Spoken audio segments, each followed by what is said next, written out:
Let's bring in our guest. He's a Cy Young Award winner, a World Series champion with both the New York Mets and I guess the Yankees. That kills me. And I'll say this, growing up, he was the only doctor I ever looked forward to seeing. Dr. K himself, Dwight Gooden. What's happening, Dwight? Hey, how you doing, buddy? Thanks for having me. Everything is well. It's great to have you here. First of all, I want to congratulate you. Back in April, you were finally inducted into the New York Mets Hall of Fame. Your number 16 was retired. I want to ask you, how much did that moment mean for you, and what the hell took the Mets so long? The thing is, everything's timing. But it meant a great deal to me because I didn't never think that it would possibly happen because of Yeah. the off the field stuff. But on the field, I thought I deserved it.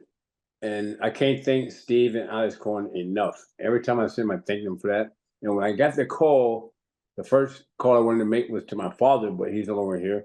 But I got to share that moment with my kids and grandkids and have them up for that day with my friends and family was just a great, great, unsurreal moment.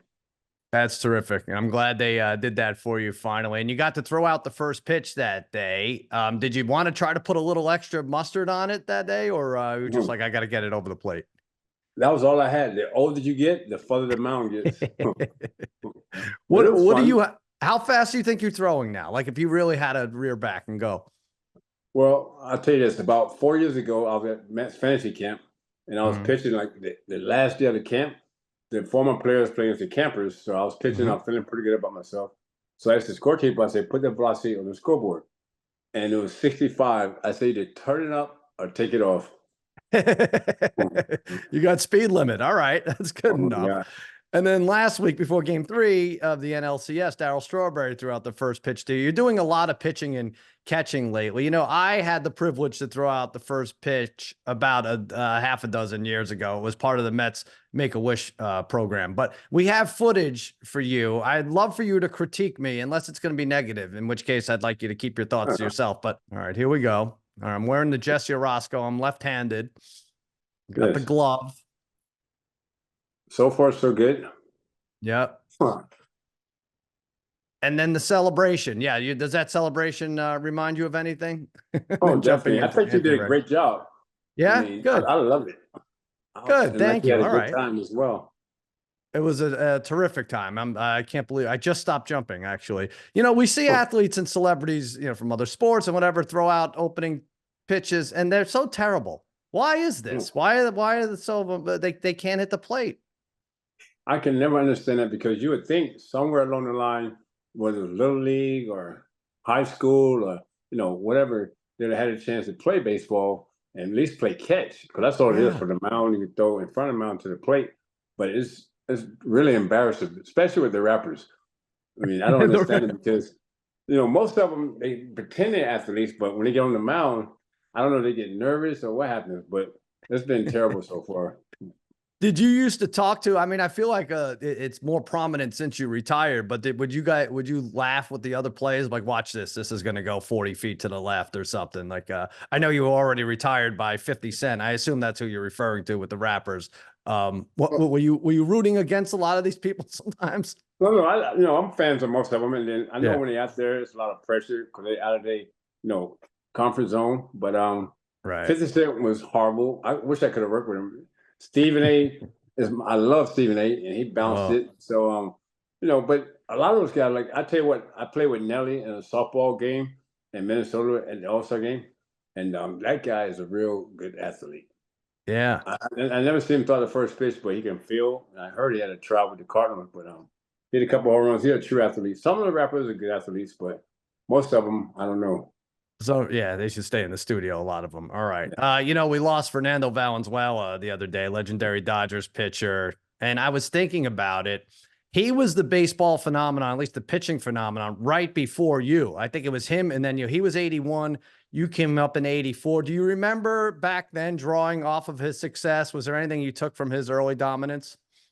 Oh, most definitely. I remember they had the Fernando Mania and Yeah. '84. When I got to meet Fernando, it was a dream come true. And then I pitched against him a couple of times. And even though they say you're pitching against the opposing team, not the pitcher, but when you're facing a guy like Fernando, it's definitely personal because that was my childhood idol, one of them. And so now I'm Mm. getting to face him after seeing him, 2 years prior to that being in high school, it was definitely a treat for myself. Yeah, the pressure's on. And I remember, and I think you cite this as one of your greatest games back in 85, right? You pitched against Fernando. It was a 13-inning game. You went 9, he went 11. I mean, you were and you it was right in the thick of a pennant chase, right? Against the Cardinals. Yes. At that time, anytime I faced Fernando, it was always a battle. And the thing was, correct me if I'm wrong, but mostly I gave him maybe 3 or 4 hits, and he probably gave 3 or 4 hits, but I always got 2 off of him, and he got 2 off of me. So it was definitely a battle all the way around. Wow, that's great. What a story. One of the great duels of all time. You had 68 complete games in your career. Guess how many complete games all the pitchers in baseball threw combined this year? This year, I'll take a wild guess and say 21. All right, good guess. 28. You had 68 in your career. Everybody else in Major League Baseball this year had 28. You had 16 in one season. What do you think about starters getting taken out early? Did you ever think baseball would come to this where, especially in the playoffs, we're only seeing starters go like 5 innings? I think the thing is a different generation, but I'm more of an old school guy. I like to see guys if they pitching well, go deep into the game. I know they have this thing where they don't want the pitchers to face the lineup the third time around or 100 pitches, they getting guys up. In my era, when I took them out, I was at least want to go 7 or 8 innings. That was my goal, if not complete the game. But I don't blame the pitchers. It's just the way it is now. It's the way the system is. And unfortunately, I think my personal opinion, it wears out the bullpen towards the end of the season. Mm-hmm. Well, and also, what if you had that luxury where, hey, Doc, we just need you for 6 innings, 75 pitches. We would add, what, 3 years to your career at least? I think so, because there was a lot of wear and tear, but I wouldn't change anything if I had to do it differently, because that was that time. And I took a lot of pride in finishing games. And that year in 85, when I won Triple Crown, I probably was most satisfied with the complete games that I had. I mean, that's real. 16 is spectacular. Now I was fortunate enough to be a producer on the Once Upon a Time in Queens documentary, which you were featured in, of course, that highlighted the 1986 team. Did you watch it? Be honest. It's okay. You could hurt my feelings. Did you watch that documentary? 4-parter? Oh, I definitely watched it, and it was great. You guys did an outstanding job. I really loved it, and I still have the tapes. That every now and then, my grandkids come up, during the summer, especially my grandson who caught the first pitch where he retired my number. He loves watching the old videotapes. There's that iconic picture of you, Darryl, and Mike Tyson. You have boxing gloves on and you're wearing Met gear. I honestly feel Mike Tyson would have made a great teammate for that 86 team with all the brawls. I think you guys got him 4 brawls that year. What do you think? Oh, most definitely. He probably would have been a substitute on the team. I remember when he came out to take batting practice, he came with an entourage and Don King. I can't recall him at least fouling 1 ball off. He might have taken 20 swings. And then afterwards, for the photo shoot, he was telling me, like, at that time, I never heard of Mike, right? And so he said, I'm Mike Tyson, want to be next champion of the world. And under my breath, I was like, yeah, right. Who is this kid? And about 4 or 5 months later, he knocked out, was it Tucker? Trevor Burbick. I think it was Trevor Burbick. Yeah. I don't know, the rest was history. And we've been friends ever since. Yeah. Wow. I wonder, that would have been interesting to see him throw out a first pitch, because no matter what, you would have had to told him it looked great. Like, nice job, Mike. A lot like you did for me a few minutes ago. Yeah. No doubt about it. Whatever he does is great. Without a doubt. He's actually a great guy. He's very quiet, but believe it or not, he's a very smart guy. Oh, I believe it. Dwight, I quickly want to ask you about this past Mets season. I would have loved for them to have beaten the Dodgers, but as it is, they surpassed so many expectations. Did you enjoy watching this team and the heroics down the stretch? Well, it was a lot of fun. I got caught up in it just being a fan, enjoying the excitement. The team had a lot of wisdom, and Carlos Mendoza did a super job, starting with the front office, Stephen Alex and David Stern, and on down with the coaches and all that. And the players and I'll tell you this, at the beginning of the season, I'll be the first to admit, it's just my opinion. I think they was playing to try not to lose. But as the season went on, they was playing with the confidence that we're not going to lose. And I think that was a big difference I've seen them. They had a lot of confidence. And one guy didn't do it, the next guy did it. And actually, when they lost, it was very downward. I was looking forward to it. Like, every day they play, you want more. You want more. Who do you think deserves more credit for their success? The Hawk Tua girl or Grimace? I'm going Grimace.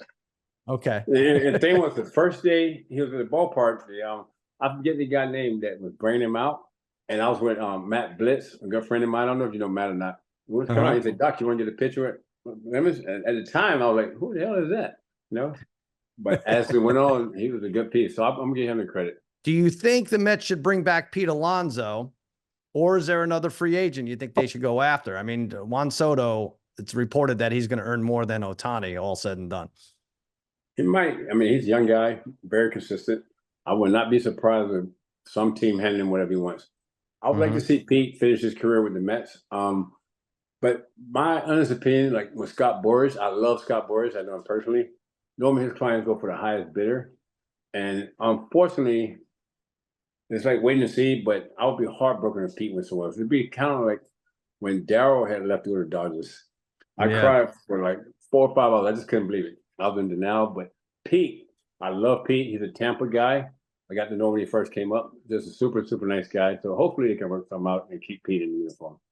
That bums me out a little because I think what you're saying is there's not going to be a ton of New York loyalty, maybe with Scott Boras involved. If it's going to be a high bidder wins kind of thing, and of course that's kind of what it is in the free market, right? Yes, it is. And I think Pete's a great guy. I mean, I just want him to do whatever makes him and his family happy. Yeah. Hopefully that's being in New York. But we'll see. Let's see how it turns out. Yeah, I want him to do what makes me happy. I'm that you might call that selfish, but that's just how I feel. All right, let's talk about this World Series. Major League Baseball got their wish, right? Yankees, Dodgers, loaded with stars, 5 MVPs, including the 2 for this year. It's got to be Judge and Ohtani on either side. What do you think are the keys to this series? I think the key to the series is pitching. It always comes down to pitching. Hopefully, obviously, I'm going for the Yankees. It's no way possible. No way possible. I hope the Dodgers end up beating both the New York teams. I could not live with that. And but it's going to come down to the starting pitchers and taking an inning at a time, winning an inning at a time, and keeping the big guys off base. And one thing about Ohtani, I didn't see the Mets do it too much, and nothing at all personally, but they got to make him uncomfortable. What I mean by that is make him move his feet. You don't have to hit him anything, but make him uncomfortable. He is way too comfortable, and I don't mean that from a personal standpoint. I just mean that from a starting pitcher. So you'd pitch him high and tight. If Dwight Gooden's pitching against Ohtani, game 1, that's it. Back him off the plate a little bit. Oh, definitely. Every other pitch or every other bat. And it's nothing personal about it at all. It's just trying to win the game. And, it's a mental game. So you got to make him uncomfortable. The same thing with bats. They top hitters, make them move their feet. Not to hinder anybody, but that's what you have to do. What do you think he would have to do, Ohtani, to become the greatest player in baseball history in your eyes? Or is he already there? Whoa. I think he's pretty close. I think if he can go, let me see, if he can have a year, because next year he's back pitching, right?